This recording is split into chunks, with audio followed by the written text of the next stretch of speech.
것 같아요. 시작하겠습니다.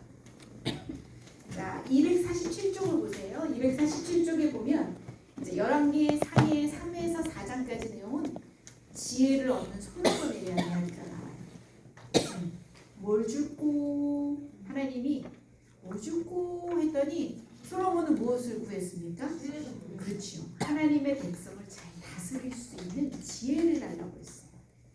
그러니까 하나님이 너무 기특하다고 하면서 다 주신 겁니다. 맞죠? 그래서 한 두 번째 줄을 볼까요? 나라를 구하는 기도이기 때문에 그의 기도는 자기를 위한 기도가 아니라 하나님의 나라가 견고히 설 수 있는 지혜를 구하는 기도였죠. 그래서 하나님께서 너무 예쁘시게 본 것 같아요. 그죠?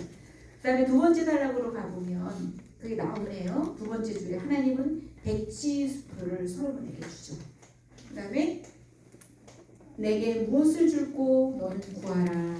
솔로몬은 지혜를 구했고 거기도 구하지 않은 물질적인 축복까지 주었다고 내용이 나옵니다.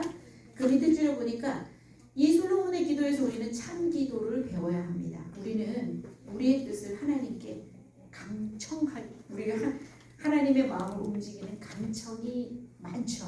그죠? 그리고 하나님의 마음, 이게 아니라 우리는 하나님의 마음에 들게 하는 기도가 되어야 된다고 얘기가 나오네요. 주기도문에도 나오듯이 나라가 임하옵시며 뜻이 하늘에서 이룬 것 같이 땅에서도 이루어지이다. 바로 이 땅에 하나님의 나라가 이루어지게 하는 기도, 그것이 하나님의 마음에 맞는 기도입니다. 라고 나옵니다. 그 다음에 5에서 11장까지는 솔로몬의 빛과 그림자에 대한 이야기가 나와요. 5에서 8장까지가 솔로몬의 빛입니다. 솔로몬의 빛이고 가장 큰 업적은 성전을 완공하고 봉헌하는 것입니다. 그죠? 자, 성전은 바로 하나님의 임마누엘의 속성을 상징하는 것이고 제일 마지막 줄 보십시오. 하나님은 우리와 함께 하시기를 원해서 만드신 에덴이 인간의 타락으로 화염검으로 인간의 접근이 불가능하게 되자 우리에게 함께 하실 대안으로 무엇을 주셨죠? 우리가 출애굽기에서 받은 게 뭐예요? 성막이죠. 그 다음에 이 성막과 성소가 나중에 무엇으로 발전이 되겠습니까? 솔로몬 성전으로 가는 겁니다. 자, 성전의 참 모형은 뭐가 될까요? 예수님이 되시는 겁니다. 우리가 성막 안에서, 성전 안에서 하나님께 나아갈 수 있는 길이 열리는 겁니다. 그죠? 근데 그것을 나중에 예수 그리스도께서 성소와 지성소의 휘장을 완전히 찢으시잖아요. 당신의 몸을 십자가에서 찢으시면서 우리가 나아갈 수 있는 그 길을 여시잖아요. 그래서 우리는 성소의 성전의 참 모형은 예수 그리스도로 보는 겁니다. 지금은 모형이자 그림자입니다. 실체이신 그분이 신약에서 예수 그리스도로 오셔서 십자가에 죽으시고 담대히 우리가 하나님께로 바로 나아갈 수 있는 길을 여시는 것으로 연결이 될 거예요. 옆에 보면 이제 성경에 나오는 성전들에 대한 이야기가 나올 거거든요.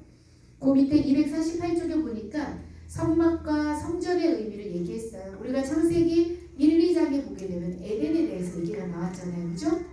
우리 그때는 죄가 없기 때문에 하나님과 진짜 서로 교제하면서 어느 곳에서나 하나님을 만날 수 있었고 하나님과 이야기할 수 있었고 그렇게 교제할 수 있었는데 3장의 타락으로 인해서 우리는 나아갈 수가 없어졌죠.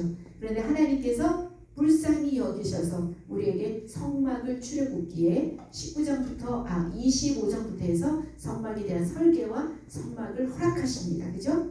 그래서 우리 그곳에서 제사로 하나님께 나아가는 교제의 근거로 예배를 드릴 수가 있는 거였고 하나님과의 끊어진 관계가 회복이 되는 것을 우리가 배웠습니다.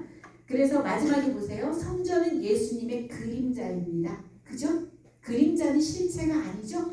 그럼 실체는 누가 되시는 겁니까? 예수님이 되시는 겁니다.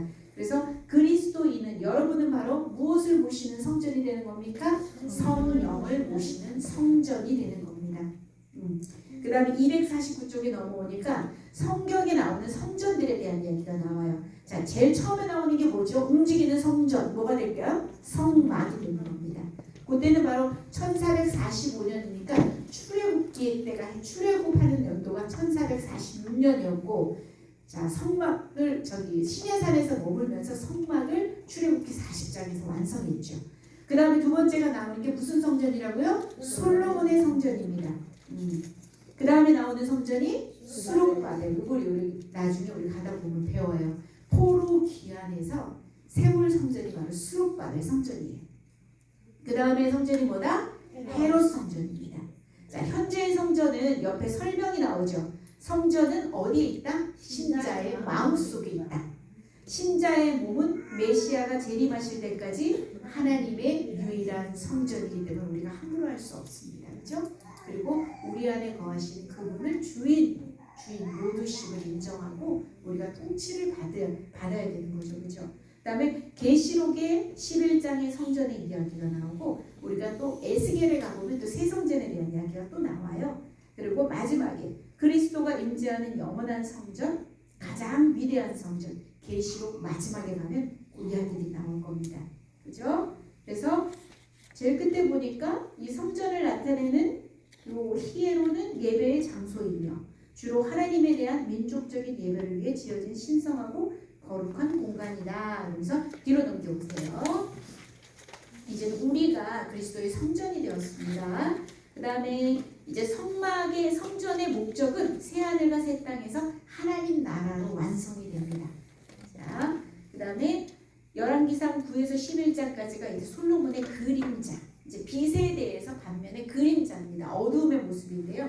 이제 몰락을 하게 됩니다. 세 번째 줄 보십시오. 솔로몬이 하나님께 세 가지 중대한 죄를 범한답니다. 첫 번째 죄는 뭡니까? 외교적으로 평화를 유지하려는 마음으로 정력 결혼을 많이 하는 겁니다. 이쪽 저쪽 여자들과 함께 정력 결혼